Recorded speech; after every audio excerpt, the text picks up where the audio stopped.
He was born in 1899 and died in 1981. He had a remarkable life and a remarkable ministry. He's really well known within certain segments of the Black community, but is not well known within the white community, other than a few occasional quotes that emerge out of public discourse attributed to him. He's not very well known, and I'm hopeful that he'll become better known in the years to come. In a time of what I would call shifting and unsettled spirituality, he is a mystic who I believe speaks to the deep hunger of our time and our lives. In a time of brokenness and disharmony, his constant quest for common ground, I think, speaks to these sorts of issues. He is a person who believes very much that we have to be engaged in truth-telling. And his work in racial reconciliation provides some clues, I think, to us in time when racial reconciliation has become so important. I think his keen spiritual insights into reconciliation, into the human self, into the connections between us, and into unity are desperately needed. I do believe that in a certain sense his time has arrived, and I believe that his voice will be heard more and more as we work our way through these issues in the coming years.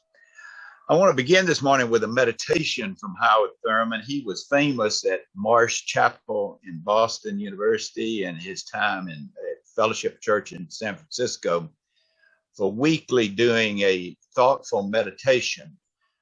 Thurman comes out of a background. He grew up in Daytona Beach in the segregated South,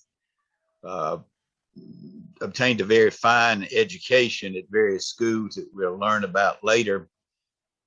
But he also studied under Rufus Jones, a Quaker mystic. And so Quaker mysticism is very much a part of his thinking as well. And these meditations became very important. And he published many of those meditations before he died in things like The Inward Journey. And I want us to spend just a few moments as we gather today listening to one of these meditations. I'd ask you to quiet your minds and your hearts as we listen quietly and reverently to this meditation written by Howard Thurman from his days at Marsh Chapel at Boston University. Let's begin with quietness and openness of spirit as we hear his words. The only strength for me is to be found in the sense of personal presence everywhere. It scarcely matters whether we call it human or divine, a presence which only makes itself felt at first in this or that particular form and picture. Into this presence we come, not by leaving behind what are usually called earthly things, or by loving them less, but by living more intensely in them and loving more what is really lovable in them. For it is literally true that this world is everything to us if only we choose to make it so, if only we live in the present, because indeed it is eternity. In a very real sense, we are earthbound creatures, caught always in the rigid context by which our experiences are defined. The particular fact or experience which we are facing at this moment, or the memory of other particular facts or experiences from other moments. These are our openings. These are the doors through which we enter into wider meanings, into wider contexts. We know that we live our way deeply in the present, only to discover that we are invaded by the eternal. Sensitize our spirits, our Father, that we may tread reverently in the common way, mindful that the glory of the eternal is always our companion. May we shrink not from the present intensity of our own experiences, lest we turn away from the redeeming power of thy perfect love. Amen. I do believe that this meditation says more about our experience than we can ever fully grasp. So I return to it time and time again. Some say he had a vision. Some say he made a political calculus that because of the growth of Christianity, it was time for the Roman Empire to take on Christianity and to make itself stronger. So Christianity went from a religion that was outlawed to the religion of the Roman Empire. And from that point forward, the church began to persecute those who disagreed with their stance on the faith. And during that time, the church moved from a religion of Jesus to a religion about Jesus. It was time that the creeds were established. There were huge fights within the church during that time about how Jesus was divine, how he was human, how you put those two together.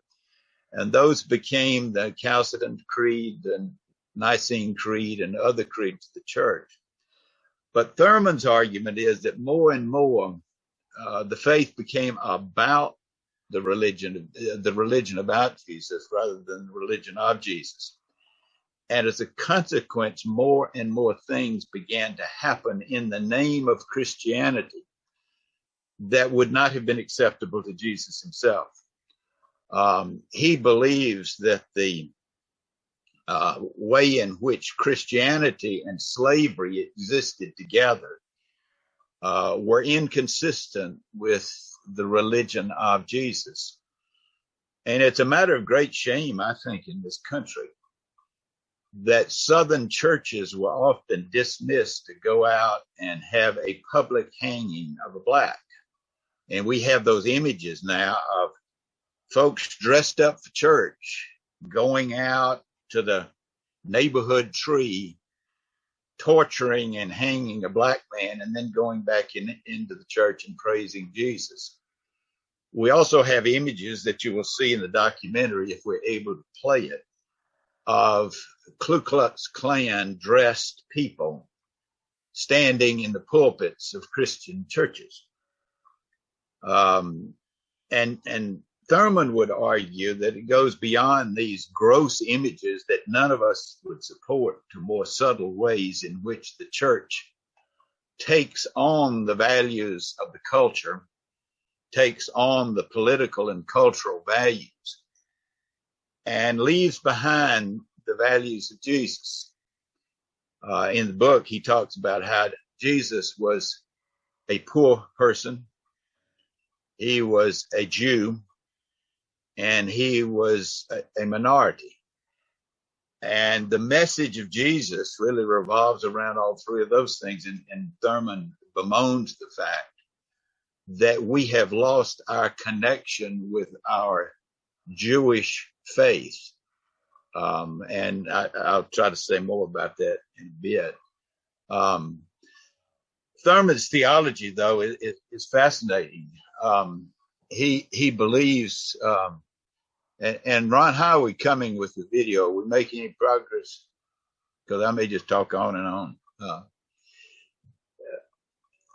Thurman believes that it's important in our encounter with God. The first thing we have to do is to get in touch with what he calls our true self. He says the self is often more a product of what the culture expects of us, what our families expect of us, what our particular gifts are, and less about that self that God originally intended. He makes a big deal out of the fact that Are you familiar in Genesis with the story of the creation? Anybody remember that? Genesis 1. And what does it say in Genesis 1 about our creation, who we are? It says, you were created in the image of God. And Thurman believes that. He thinks that that is the center of our relationship with God, that we were created in the image of God. And he believes that the spiritual life is an effort to return to that place of innocence, that place of goodness, that place deep within us that was created in the image of God. For him, he had a particular difficulty because he grew up as in the segregated South. And all around him, people said, with black skin, you are nobody. Your life is not worth anything. In fact, we can take your life away from you at any moment if we want to. And yet he had a grandmother that taught him something very different. His grandmother, Nancy Ambrose, grew up as a slave in South Georgia, northern Florida. She was not a freed person until she was out of her teenage years. But she often told the story to young Howard Thurman. It was a story that she told about a visit from a minister one time. He was a black minister that was allowed to preach there on the plantation once a year. And he would end his sermon with these words, this story. He would say, remember this, children, you are a child of God. In God's eyes, you're not a nobody. You're not a nigger. You're not a slave. You're a precious child of God. Now, his grandmother, Nancy Ambrose, considered that story, that experience, to be the central fact of her life. And she taught that to Howard Thurman. And he carried that experience, he carried that image with him for the rest of his life. And it provided the centerpiece of his theology and his spirituality. This reminder that he indeed is a precious child of God. That is, he was created in the image of God, that God meant that and God had not taken that away. And that became the building block for his theology. You were created in the image of God.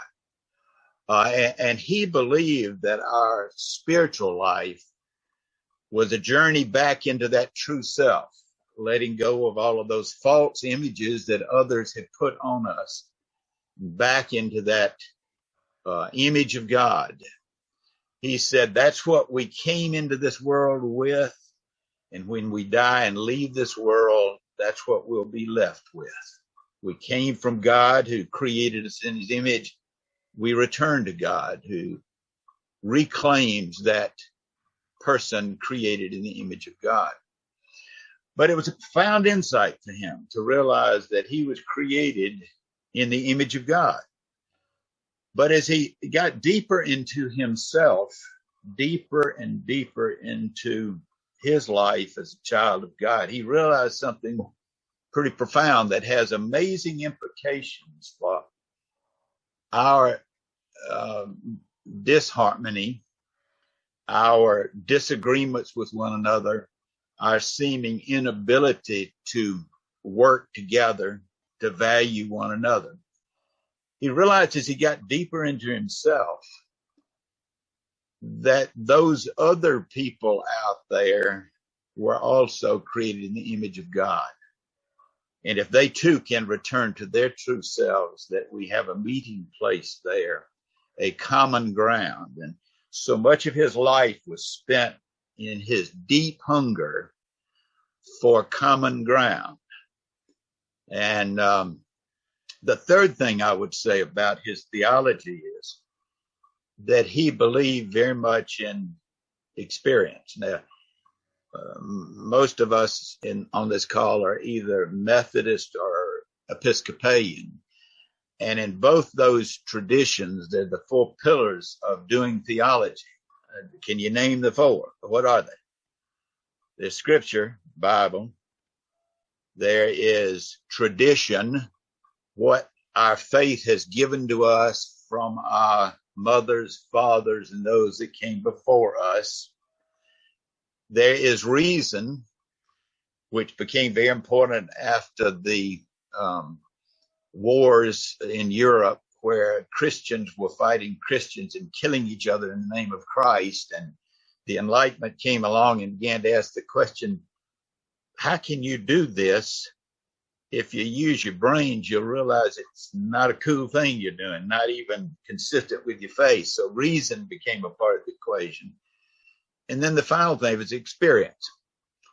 And for those of you that are Methodists, you know that we in Methodism value very much experience. John Wesley had that wonderful experience at Aldersgate Church where his heart was strangely warmed. And out of that, he realized that God indeed did love him. And from that, he began to rekindle his faith.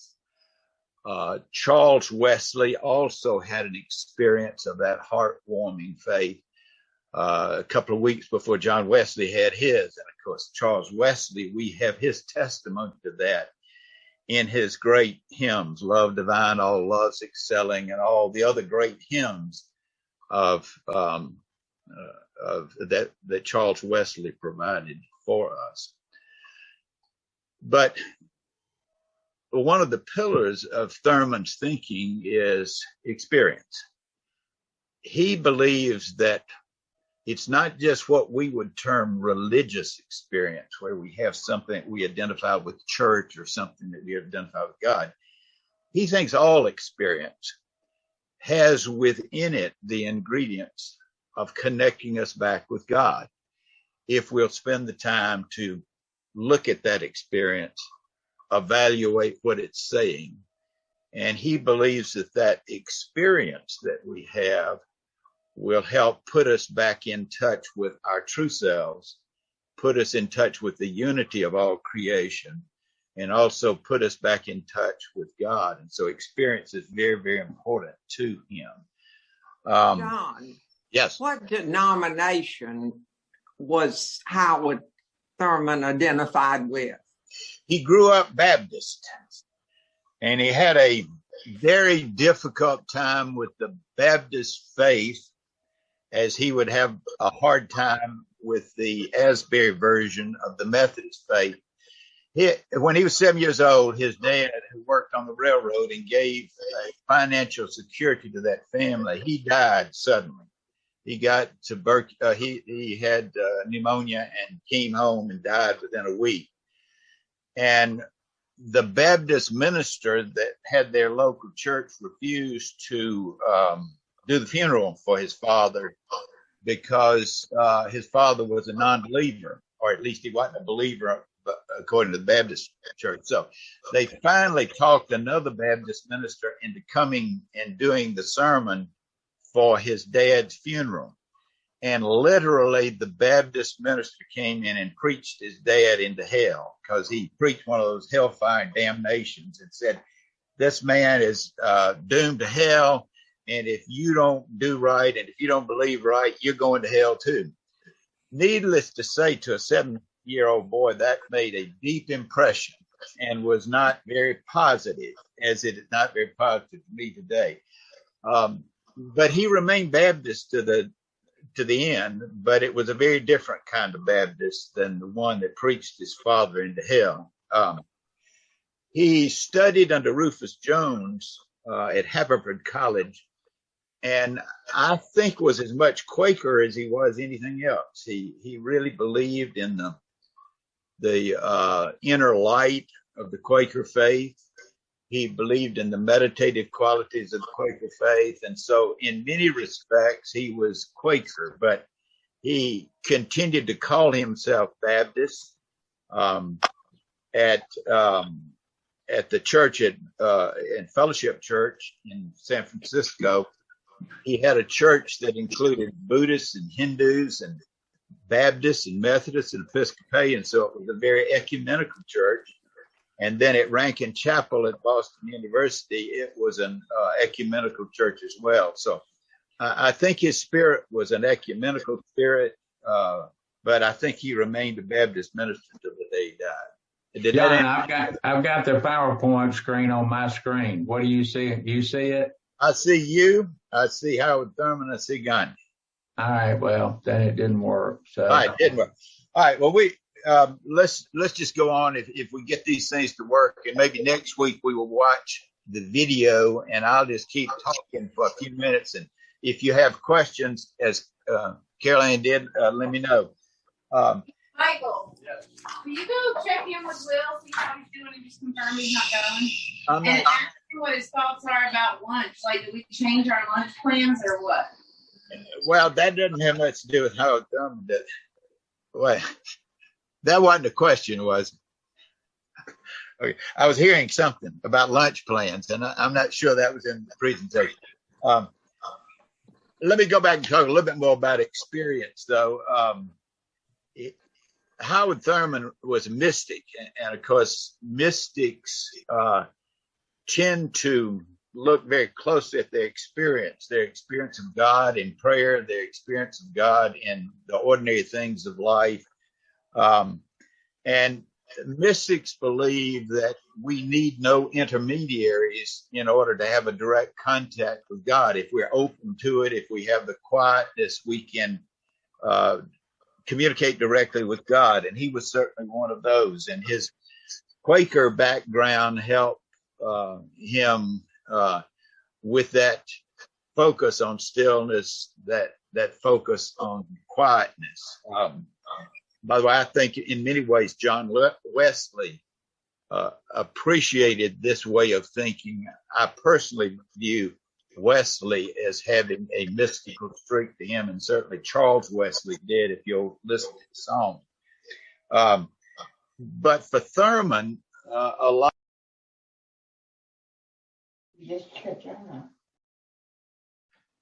John, unmute yourself. You got muted for some reason. I'm not sure where I was cut off. I was talking about his focus on experience and his study of the Quaker faith. But when he talks about experience, he's not just talking about a grand experience like Wesley had at Aldersgate. He's talking about all the experience of his life.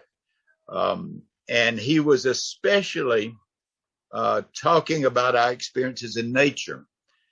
As a little boy, as he was struggling with the things in his life, he would go out under an old oak tree in his backyard, and he said that he found the presence of God sitting in the presence of that old oak tree out in his backyard. As Howard Fluker says in the Walter Fluker says in the video, he says, this is a mystic who talked to trees. And nature was very important to him. He would go out to the ocean and listen to the sounds of the ocean. And in that, he would feel the presence of God. He'd go out fishing, and there on the riverbank, he would feel the presence of God. So for him, connection to nature was a very important part of his religious experience. So when he talks about experience, he means his contact with nature, but he also talks about listening for God in his encounters with other people. And yes, even in experiences that we would call religious, but he certainly does not limit experience to that.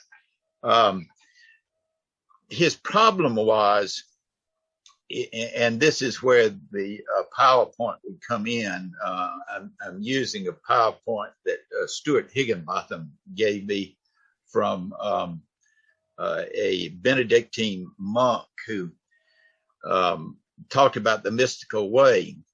All mystical experience starts with experience of nature, experience of listening in the quiet, experience of others. But gradually, as we process our experience, we begin to develop an ethic about what it teaches us about what's right and wrong, or a theology that becomes a creed. And we try to figure out what this experience means in terms of our belief system. And so in this diagram, you go from the raw experience to the beginning to process it, to finally what we end up with are creeds about our beliefs, or codes of conduct that are also become more and more rigid sometimes, but we call that ethical codes. And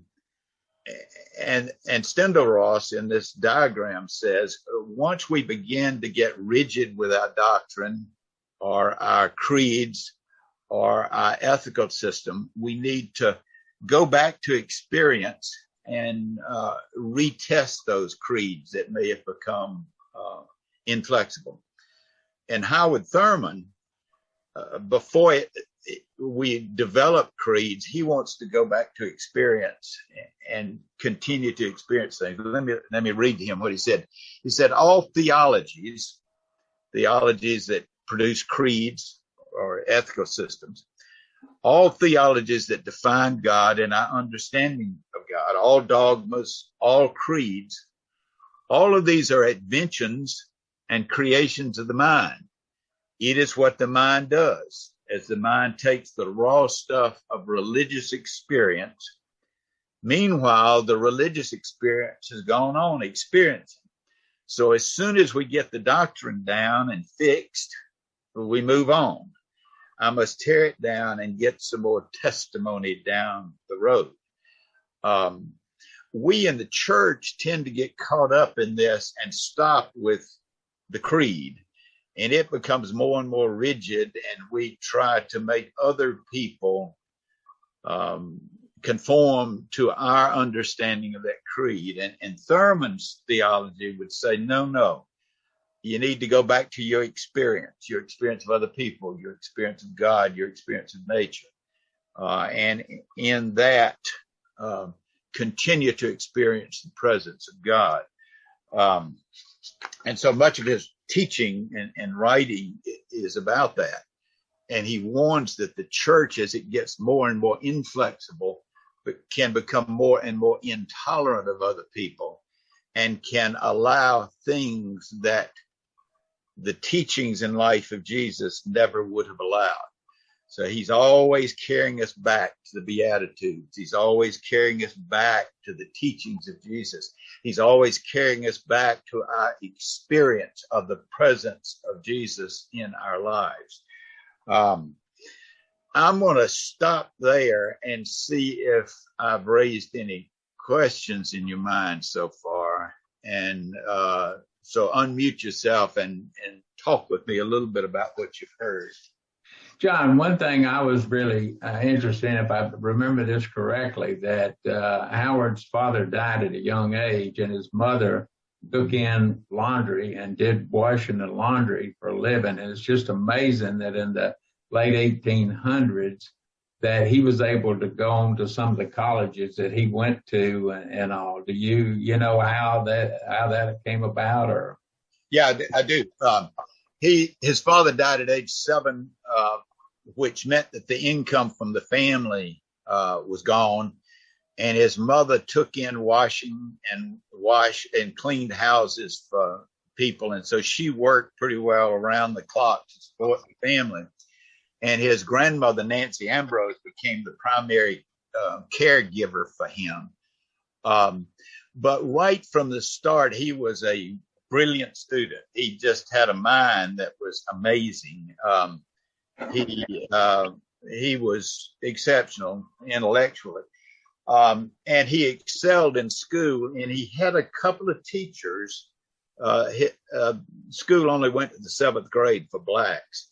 And he had a couple of teachers that helped him out and encouraged him and saw the brilliance in him. And he called the teachers by name and later in life came back to Daytona Beach and helped celebrate their lives. So there were a couple of teachers that really formed him. There was also a visitor to Daytona that had a summer house down there that saw the brilliance of him. He gave Thurman some money to go off to college later. And then there were others that just believed in him and made it. They scraped together a little bit of money, and he went off to school in Jacksonville to get his high school education. He excelled there and went on to Morehouse, again on scholarship. He went from Morehouse to Rochester Seminary. But he had a lot of events in his life. For instance, when he was going off to high school, he got to the train station, and they wouldn't let him put his suitcase on because it didn't have, he couldn't close it. He had it bound with a rope, and they said, no, you can't put that suitcase on here.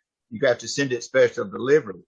And he didn't have the money for that. And so he was sitting there outside the railroad station crying. And all of a sudden he saw two boots in front of him. And it was a man who said, boy, what are you crying for? And he said, he told him his story. And he said, look, boy, he was a black man. He said, look, boy, if you're trying to get out of this hellhole, I've got a few pennies in my pocket, and I'm going to pay for your stuff to be sent off to college because I want you to be able to get out of this place. So he carried him in, paid for his luggage to be sent, and Thurman never saw the man again. It could have been an angel. It could have been a black man. I don't know who it was, but he had things like that happen in his life that was simply remarkable. John. Yes. Going back to experience and the experiences in his life and going back to that death of his father, I remember I was able to see the little interview with Howard Thurman, and I believe he commented in that when the preacher preaching the funeral was so horrible because his father was not a man of the church, and he said to himself, I don't want anything else to do with religion. Right. And he also made the comment, he said, of the preacher, he said, he didn't know my dad. Yep. And then he said, I never want anything else to do it. And thinking about the experience of growing up in that isolated, small Black community and how they relied on each other and talked about even to pay for the funeral, that he would, go around to the different families and each one would kick in, what they could to pay for the funeral. And that was the way his dad was buried. And when other people died in the community, they did the same thing. So the poverty with which he grew up had to be a very formative experience for him too. Yeah. His theology raises a question for us in the Protestant way of thinking. We have a doctrine that comes out of St. Augustine. It was reiterated by the Protestant Reformation, that the image of God in us was absolutely snuffed out completely. And so we are totally incapable of relationship with God, but for the grace of God, which the church kind of claims and says, well, we're going to set limits around what that grace looks like. But Wesley had this notion that some of the spark was still in us. He was critiqued by Calvin and others because he held on to that notion that out of a guy named Origen in the early church, there was still some of that spark left in us. And I think Thurman focuses on that and says, yeah, that image of God was never extinguished. It's still there if we can get back to it, return to it with our true self. I think the Protestant church and Augustine in the Catholic church kind of went overboard on this thing of sinfulness and has a way of letting us off the hook without real change. So it's, I find his theology to be challenging, but also insightful and perhaps better suited for going forward and more Wesleyan than it is Calvinist. But more on that later. But thank you, Linda, for those comments. Other questions or comments? Yes, I had a question. At one point, you said that Howard Thurman wanted to go back to the original Hebrew way or religion. Could you say anything about that, and in what way did he want to go back to that?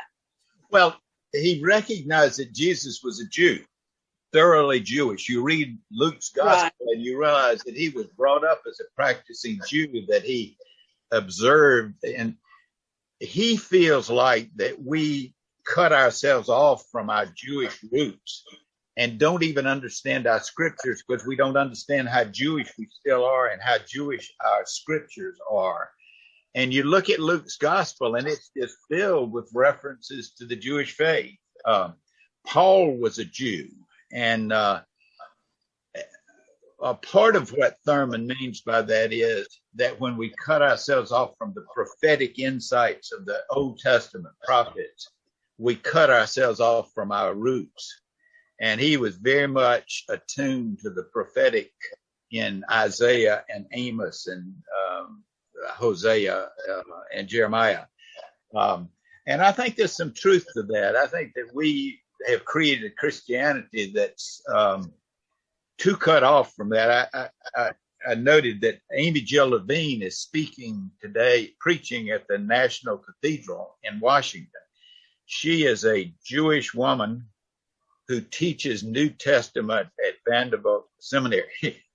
And she has this perspective that I think Thurman has, that we lose something of the Christian faith when we cut ourselves off from our Jewish roots. And we've been doing that in the persecution of the Jews. There's a similar story to our persecution of blacks in the persecution of Jews. It's a lot richer than that, but that's some of what I think he has in mind. And I do think it's important. You know, we want to get on to the New Testament where it's all about love.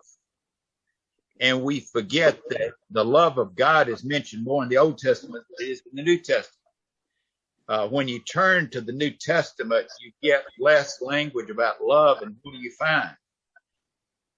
More language about who's in and who's out, judgment, hellfire, and damnation. Now, what is loving about that?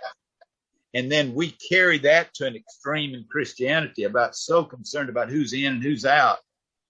We can't allow gays to be a part of our churches. That we're having that conversation now. That's another example of too quickly trying to divide up as to who's in and who's out. And in Jesus's mind, he wanted everybody in the tent. Anyway, I'm kind of wandering now, but yes, he wants us to get in touch with our Jewish roots and the fact that Jesus was a poor minority. And if we get away from that insight, we begin to create idolatrous relationships with our things, our possessions, and Jesus would say, no, that doesn't come with the package. That's not a part of the deal. You got to go back to something more basic than that. I hope that gets at your question. What other questions do you have?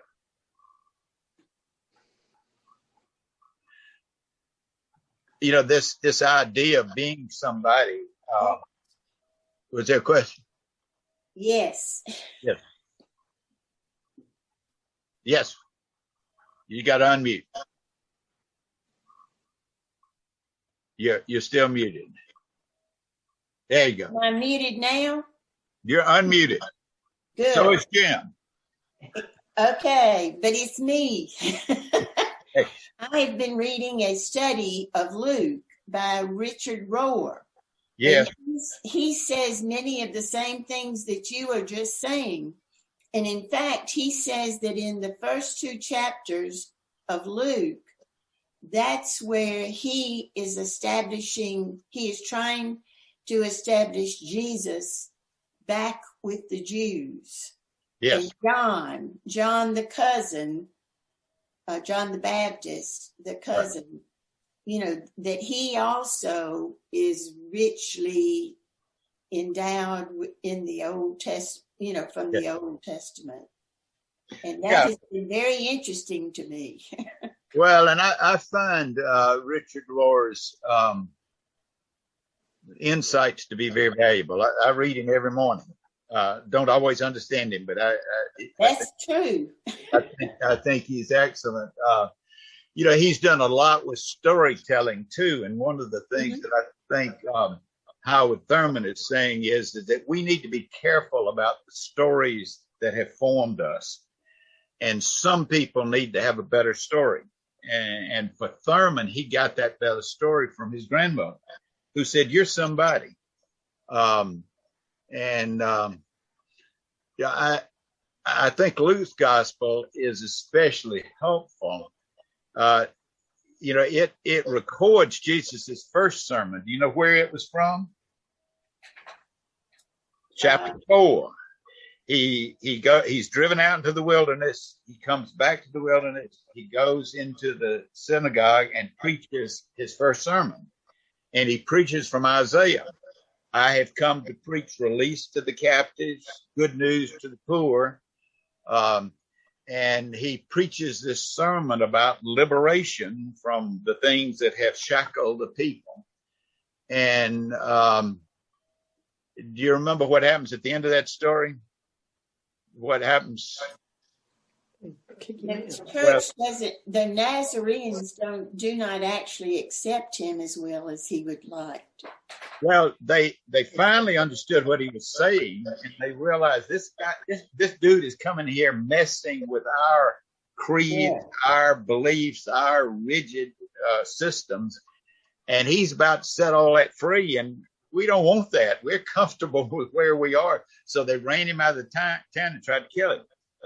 That was not quite a good start to his ministry, but it says more about the way in which Jesus' teachings threatens anybody that thinks they've got a lock on grace or a lock on the story. And very, very important text, but it's illustrating what we're talking about now, that Luke's insight into that. And even Matthew, we often neglect the power of the Sermon on the Mount, the Beatitudes. And there is a similar story about blessed are those with great power. Blessed are those who have things. No, blessed are those who do not rely on their things, but rely on their connection with God. Blessed are the poor in spirit. Their hunger and their thirst. That's right. And Thurman's life was about seeking out the place that satisfied the deep hunger of the hurt, of the heart. And the Sermon on the Mount, kind of in the middle of it, Jesus says, unless you are perfect, you will not inherit the kingdom of God. Now, what does he mean by that? To a legalist, it means unless you do things perfectly, you're not going to get into the kingdom. But Thurman would say what he means by that is, and he agrees with Wesley on this, by being perfect, he means complete, whole, complete in love, filled to overflowing with love. Now that puts a different view on that word perfect, doesn't it? And that's what Thurman's theology is about. It's returning to us that place of harmony and completeness and wholeness that God wants for each and every one of us. Other questions? Can I ask a question? Yes. So was this the beginning of Black liberation theology, or how does this go with that, or does it? That's an interesting question, because he and James Cone had a lot of have a lot of disagreements. I believe it is the start. Well, it is one version of Black liberation theology, Jesus and the Disinherited. It gets fleshed out a great deal more in the later versions of it in James Cone and other. But yes, I do think Jesus and the Disinherited is a version of that. I think there's a connection there, yeah. I can remember years ago, I was on a lot of programs and worked with Jesse Jackson a great deal. And I remember a part of every speech he gave was he would get to a point in his speech, and then he would say to the audience, mainly of young people, "You are somebody." He would say, "Don't let the world tell you that you're nothing. You are somebody. You are special in God's eyes." And I heard Jesse make that speech dozens of times, and I never quite understood where all that came from. And then when I saw the documentary, read the book, I realized that came directly from the writings of Howard Thurman, right to Jesse Jackson. Jesse Jackson did Howard Thurman's funeral. I've gone back and said, I wish I could relive some of those days and listen to him again with that knowledge in mind. But yes, it is a version of liberation theology. It's also a version of liberation theology for everybody, because Jesus and the Disinherited is written to the Black community. But I think in it, Howard Thurman is trying to talk about the essence of Christianity, and the essence of Christianity has little to do with the religion about Jesus and everything to do about the religion of Jesus. And that's a message that we all need to hear. So I view that book as about the essence of Christianity that he wants us to return to. Other questions? Is that the bell that ends us?